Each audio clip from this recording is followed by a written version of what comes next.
comfortable applying adjustments directly to an image, you may want to take things a step further by applying similar adjustments in a more flexible way, as adjustment layers.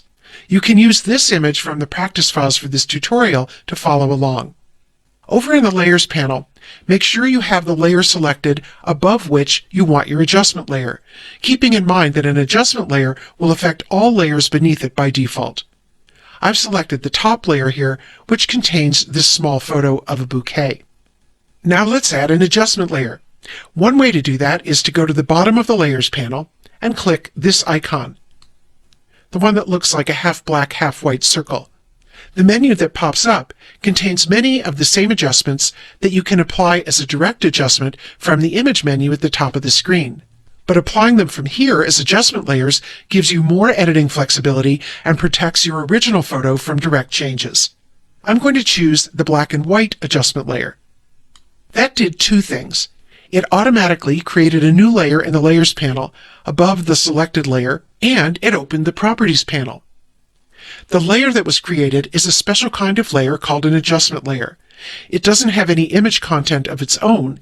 Instead, it applies its adjustments to content on the layers below it. So in this case, the content of all layers below this adjustment layer is now black and white in the image.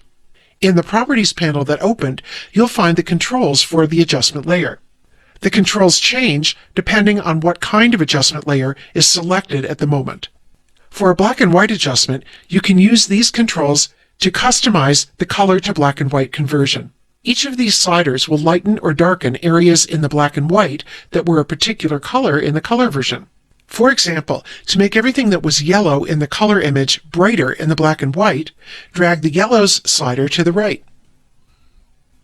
And to make everything that was green in the color image darker in the black and white, drag the green slider to the left. When you're happy with the way things look in the image, close the Properties panel by clicking the double-pointed arrow at the top right. The good news about an adjustment layer is that you can access those controls again anytime and make more changes. To do that, just make sure that the black and white adjustment layer is selected in the Layers panel and click the Properties panel icon again. If you don't see that icon in this collapsed panel, go up to the window menu at the top of the screen and select Properties from there. You could just drag more sliders again, or if you're not sure which of the color range sliders corresponds to which part of the black and white image, let Photoshop figure that out for you by activating this targeting tool and then clicking on something in the image that you want to lighten or darken, like this flower. Drag to the left to darken, or to the right to lighten. Keep in mind that when you do that, you're changing not only the brightness of the object you clicked on, the flower, you're also changing everything that was the same color in the color version of the image. To close the Properties panel, click the double-pointed arrows. Now, an adjustment layer affects everything beneath it in the Layers panel. So you can control what's affected by changing the stacking order of the adjustment layer in the Layers panel. For example, with the adjustment layer selected, click, hold, and drag it beneath the small bouquet layer.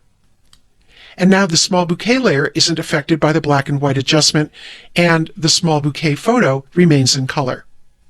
When you save an image that has adjustment layers, open the Save As dialog box. Make sure that Layers is checked, and double-check that you're saving in the Photoshop or PSD format.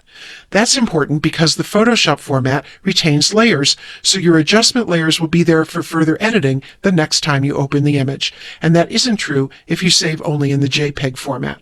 So that's an introduction to adjustment layers.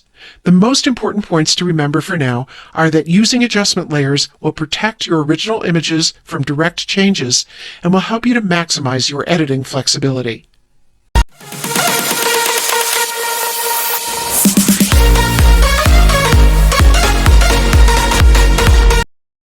Subscribe now and press the bell icon. Never miss an update.